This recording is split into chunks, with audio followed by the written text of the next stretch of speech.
책 이야기를 좀 해볼까요? 이철우의 책체크. 동의대학교 국어국문학과 이철우 교수 스튜디오와 함께합니다. 어서 오십시오. 어서 오십시오. 안녕하세요, 이철우입니다. 자, 오늘 책이 김주영 소설 빈집 그리고 틱낙한 저 최수민 역의 화. 예. 이 책들을 추천한 이유가 뭡니까? 이 소설은 이제 아주 읽는 재미가 좋으니까 한 권을 선정했고요. 그리고 여름 휴가를 지내시면서 이제 긴 호흡의 장편 소설 한번 읽어보시라고. 그래서 김주영의 빈집을 소개했고요. 네네. 화라는 책은 아주 유명한 베스트셀러인데 이 틱나탄 스님이 지은 이 명상 혹은 마음의 치유 방법으로서의 화인데 한편으로는 더우니까 더 사람들이 많이 작은 것 같고 다툼도 많잖아요. 네네. 그런 면에서 휴가를 즐겁게 보내시고 한편으로는 여름을 건강하게 나시라고 한번 이런 책을 선정해봤습니다. 예. 네. 그럼 일단 먼저 이 소설 얘기를 해보고 싶은데 네. 이 객주로 유명한 김주영 소설이거든요. 이 소설 빈집의 특징이 있다면 어떤 게 있겠습니까? 먼저 이 작가가 이 소설을 집필하게 됐을 때가 등단한 지 한 40년 됐을 때입니다. 이 소설이 2012년에 나왔는데 사실 객주나 뭐 홍어의 작가로 너무 잘 알려진 김주영 선생이 이 빈집을 통해서 자기 안에 있는 어떤 이야기, 그 이야기를 어떻게 풀어내는 것인가 하는 것들을 일종의 소설을 쓰고자 하는 사람이나 아니면 일반인들에게도 이야기는 이렇게 끌고 갈 수 있다 하는 저력을 보여준 것 같아요. 네네. 그래서 이 소설 빈집은 실제로 읽으면 너무 먹먹한 소설입니다. 그래요? 예. 내용도 굉장히 먹먹하고 어떻게 보면 너무 좀 끈적끈적하고 처절한 이야기일 수도 있는데 이야기 자체만으로 그것을 끌고 간다는 그 필력이 소설 읽는 재미를 배가할 수 있기 때문에 여름에 더위를 식히면서 한번 곱씹으면서 읽으시면 어떨까 이런 생각을 한 거죠. 야, 네, 그래요. 좀 꼬여 있다고요. 네 맞습니다. 그 소설, 왜냐하면 이 소설의 그 주인공이 그러니까 노름꾼인 아버지와 전처와 후처 그리고 그 전처 후처의 각각의 딸 이 5명의 이야기입니다. 와, 꼬여 있네요. 네, 그건 벌써 복잡합니다, 그 자체가 가정사가. 대단한 이야기거리잖아요. 근데 이제 이야기의 중심은 후처의 딸이 눈으로 바라보는 시각으로 내내 끌고 가는데 그 딸이 바라보는 시각 안에서의 아버지 또는 자기 엄마. 근데 엄마가 누군가를 계속 쫓아요. 그리고 나중에 알고 봤더니 그게 그 아버지가 스스로를 이제 예를 들면 뼈대 있는 집안의 남자다 이런 생각에서 그 시어머니하고 전처하고의 사이에 딸밖에 없다고 하니까 그걸 구박해서 전처가 집을 나간 거예요. 네네. 근데 후처로 들인 엄마도 딸밖에 못 난 거죠.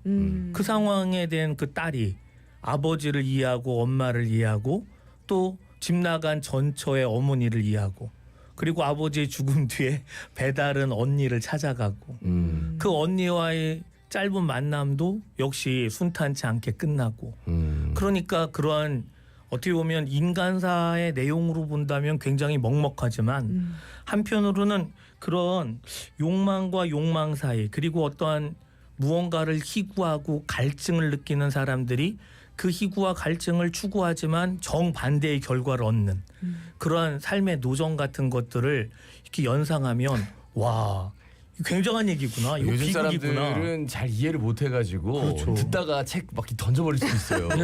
왜냐하면 이게 금방 읽히지는 않을 것 같아요. 근데 한번 이런 생각을 해봤습니다. 그 그리스 사람들이 비극을 굉장히 선호했는데 그 비극의 주인공은 우리가 다 아는 굉장한 영웅들이거든요. 근데 그 영웅들의 이야기를 통해서 그리고 그 영웅들이 결국 유한한 인간이고 죽음에 도달하는 그런 과정을 통해서 자기의 사사로운 개인적인 슬픔이나 또는 자기 자신을 한번 되돌아보는 계기를 삼았다는 거죠. 저 유명한 사람도 결국은 저렇게 됐는데 사람이라는 건 좀 포기할 건 포기하고 집착은 좀 버리고 그런 면을 생각해 본다면 이 이야기에서 등장하는 주인공들의 삶을 사실 그런 삶을 사는 사람이 없잖아요, 거의. 예, 그렇죠. 그러니까 이제 그런 면에서 아, 내가 나를 좀 정화하고 나의 사사로운 슬픔 같은 것들도 조금 이런 빗대어서 더 큰 슬픔이 있을 수 있다는 것도 한번 생각해 보면서 좀 잦아들게 만들 수 있지 않을까 그런 생각을 한 거죠. 그 몇 년도 배경입니까 이게 그러면? 이거는 거의 1970년대 정도의 이야기예요. 그러니까 그런 것들을 감안해서 보시면 훨씬 더 재밌게 보실 수가 있겠군요. 왜냐하면 노름꾼을 쫓는 그러니까요. 형사가 등장하거든요. 그러니까 노름꾼을 쫓는 형사 그리고 노름꾼이 계속해서 아지트를 마치 이렇게 피해 다니는 듯한 그리고 자기는 집에 못 오지만 자기의 어떻게 보면 신복이 가끔 가다가 생활비를 갖다 주러 집에 방문하는 우리 타짜에서 봤습니다. 네, 영화 타짜가 생각나요. 그런 과정은 현대라기보다는 거의 70년대. 70년대. 그래요. 좀 재밌게 읽으려면 어떻게 보면 될까요? 제가 생각할 때는 이 기본적으로 이야기가 그럴듯하다라는 그 흐름, 그 흐름을 기반으로 좀 과정에서 얻어지는 심리 또는 그와 같은 약간 미스테리한 요소가 있습니다. 그러니까 아버지가 들어오면 집안이 어두워져요. 그리고 그렇죠. 어머니는 뭔가 긴장하고 있어. 근데 아직 철 모르는 딸은 왜 그러지 않는 걸 몰라요. 그렇지만 아버지가 있으면 반찬이 달라져. 그리고 어머니는 뭔가 뭘 만들어 준단 말이에요. 그러니까 한편으로는 좋고 한편으로는 이상한 거죠. 그리고 그러한 그 아이러니나 이상함 같은 것들이 나이가 먹으면서 풀려나가는 그렇기 때문에 어떤 흐름, 공간, 장소 이런 것들을 눈여겨서 이 소설을 같이 읽으시면 굉장히 흥미롭게 읽지 않을까. 예. 그리고 순간순간 어떻게 보면 내가 살아가는 이 삶이 찬란할 수도 있구나 이런 위안도 받을 수 있다는 거죠. 알겠습니다. 예, 그러면 이제 두 번째 추천책으로 넘어가서 틱나탄 스님이 전하는 화. 이 책은 좀 소개를 해주셨으면 좋겠는데 일단 먼저 저자에 대해서도 말씀을 해주실까요? 예. 조남이 되게 유명하시죠? 어렵죠, 그죠? 네, 틱나탄. 사실 굉장히 유명한 스님입니다. 네, 네. 예. 베트남 분이에요. 베트남 분이고 아주 간단하게 한마디로 소개를 하면 미국의 유명한 마틴 루터 킹이 틱나탄 스님을 만나본 다음에 이분을 노벨 평화상 후보자로 추천했다. 뭐 이 정도면 이 스님이 갖고 있는 위상을 금방 이해하실 수 있을 겁니다. 우리나라에도 방문하셨었고요. 특히 부산하고는 아주 인연이 깊습니다. 왜냐하면 이분이 우리나라에 왔을 때 범어사에서 특강됐거든요. 근데 안타까운 건 이분이 2022년에 입적하셨습니다. 그러니까 이 베트남의 이 틱나탄 스님은 어떻게 보면 명상을 통해서 사람들에게 마음의 위안을 줄 수 있다라고 설파한 분이에요. 그리고 이 스님이면서도 기독교적인 생각도 굉장히 포용해서 이분이 쓴 저서 중에는 살아있는 부처, 살아있는 그리스도라는 책까지 있을 정도니까 그냥 단순하게 종교적인 입장이 아니라 우리에게 마음의 평화와 위안을 주는 그러한 어떻게 보면 그 지식인 혹은 그 뭐랄까 명상가의 조언이다 생각하시면서 읽으면 편견 없이 잘 읽으실 수 있을 겁니다. 예. 제목이 화예요. 예.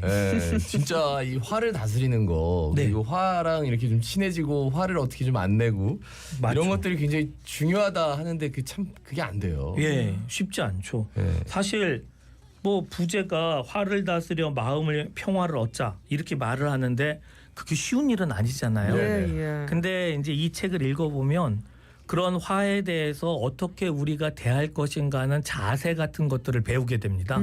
예를 들면 이분은 우리의 마음이 밭이다. 그 밭에 이제 긍정의 씨앗을 틔울 수도 있고 부정의 씨앗을 틔울 수도 있다. 그러면 너 같으면 밭에 물을 줘서 어떤 씨앗을 틔우겠느냐? 다 긍정의 씨앗이죠. 네. 근데 그 긍정의 씨앗을 틔우려면 네 스스로 노력해야 한다. 그 노력이 일종의 화를 다스려라. 네. 이런 겁니다. 사실 화를 안 낼 수는 없어요. 이 책 안에서도 화를 참으면 좋지 않다는 게 나옵니다. 예. 근데 화를 낼 때 어떻게 내는 것이 좋은가 하는 것들을 생각하게 한다는 거죠. 이분은 고맙다는 말도 마음대로 많이 하지 말래요. 고맙다는 말을 할 일이 있으면 잠깐 생각하래요. 그리고 마음속에 저장하래요. 그리고 고맙다는 말을 하기 위해서는 좀 생각하래요. 그러면서 그 고마운 순간을 글로 쓰는 것이 제일 좋답니다. 근데 사실 글로 고맙다는 말을 한마디 한마디 이렇게 단어를 쓸 때 우리는 그게 새겨진다는 느낌을 갖게 돼요. 그리고 그 상황을 다시 한번 생각하게 된다는 거죠. 예, 그러니까 예. 마음속에 두는 게 중요하다 이런 겁니다. 예. 사실 또 화를 다스리는 게 쉽진 않은데 여기 4가지 화를 다스리는 방법 4가지가 부록으로 있다고 하더라고요. 예. 책을 읽으면 정말로 화가 다스려지는지 좀 한번 실험해보는 것도 재밌을 것 같습니다. 맞습니다. 그래서 예. 저도 사실은 이 책을 읽으면서 부록으로 있는 화를 다스리는 그 4가지 방법을 한번 실천해 보려고 해보셨습니까? 예. 했는데 의외로 쉽고 괜찮습니다. 네, 어떤 권할만해요. 방법입니까? 제일 쉬운 게 긴장을 푸는 에너지를 주는 방식이라고 그래서 자기가 눈을 감고 자기 몸을 자각하는 거라고 얘기하고 있습니다. 몸을 자각한다는 건 예를 들면 2발을 자각하고 2다리를 자각하고 2손을 자각하고 2팔과 2어깨, 2눈 그리고 다시 마무리로 온몸을 자각하는 건데 예를 들면 이런 겁니다. 눈을 잠깐 감고 내 오른발 엄지발가락을 한번 느껴볼까? 그다음에 검지발가락, 중지발가락, 약지발가락, 새끼발가락 그다음에 왼발에 엄지발가락, 검지발가락 그러면서 그 발가락을 이렇게 느끼잖아요. 예. 네. 생각하면 어느 순간에 내가 화났는지 잊어버려요. 한편으로는 그 예. 생각을 통해서 내가 지금 나를 이렇게 느끼는 것이 있었던가 하는 체험도 하게 됩니다. 그러면서 그것이 발로 다리로 올라오고 그리고 팔로 가고 어깨로 가고 또 몸을 한번 느껴보라는 거죠. 제가 그냥 혼자 잘 모르지만 어렴풋하게 한번 해보니까 한 6분 정도 걸리더라고요. 근데 꽤 신기한 경험이었어요. 제가 해보질 않았었기 때문에. 네네. 그래서 이 책 읽고 이거 한번 해봐도 소득이겠다 하는 생각을 해서 예. 그래 맞아. 우리가 너무 급박하게 막 감정적 동요 때문에 화를 내는데 네. 한편으로는 이 정도 6분의 시간을 나한테 투자하면 내가 그런 것들을 상쇄시킬 수 있고 없앨 수 있으면서도 한편으로는 생각해 볼 수 있는 계기가 되니까 도움이 되네 하는 그런 반성도 했습니다. 네. 예, 그래서 제법 도움이 많이 된다고 말씀드린 겁니다. 예. 그래요. 이 책의 구성도 좀 알려주세요. 어떻게 예. 짜여져 있습니까? 이 책은 네. 화를 좀 안 내고 살 수 없을까 하는 1부와 화가 풀리면 인생도 풀린다라는 2부로 나뉘어져 있는데 네. 1부에는 24개의 주제가 있고요. 2부에는 17개의 주제가 있습니다. 그리고 이제 좀 전에 말씀드린 부록에 예. 화를 다스리는 방법도 있고요. 근데 그 화를 억누르는 방법 안에서 사람들은 화를 직접적으로 내는 것을 요구하는데 그게 아니라 자기가 화난 상태는 마음의 동요고 쉽게 풀리지 않는 거라는 거죠. 그러니까 내가 마음이 아플 때는 내 마음이 아프다는 거를 드러내고 한편으로는 그 드러낸 것 안에서 도움을 청할 수 있으면 청하라는 겁니다.